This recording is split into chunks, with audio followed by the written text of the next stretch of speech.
Look at these stickers. Some are ETFs, some are mutual funds. What's the difference? ETFs and mutual funds can hold the same exact investment, but one takes up more of your returns every single year. ETFs and mutual funds often look identical. They both pool money for multiple investors. Both hold diversified baskets of bonds or stocks. Both can track an index like the Nasdaq 100 or the S&P 500. However, they operate differently in terms of how they are built, priced, and how much they cost you in taxes and long-term returns. ETFs trade on the stock exchange all day long. You can buy or sell at the market price, which moves constantly through the day based on market forces. Mutual funds, on the other hand, are priced once per day after the market closes. No matter what time you buy or sell during the day, it all gets executed at the end of day price, the net asset value, NAV. Another difference is fees.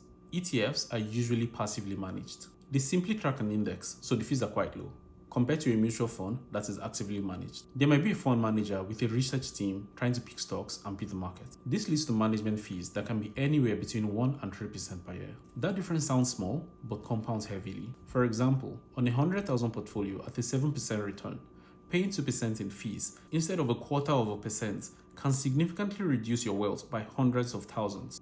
Over 30 years, with a 2% fee, your effective return becomes about 5%. Your ending value is about 400,000. With a significantly lower fees charged by ETFs, your value will be about 700,000.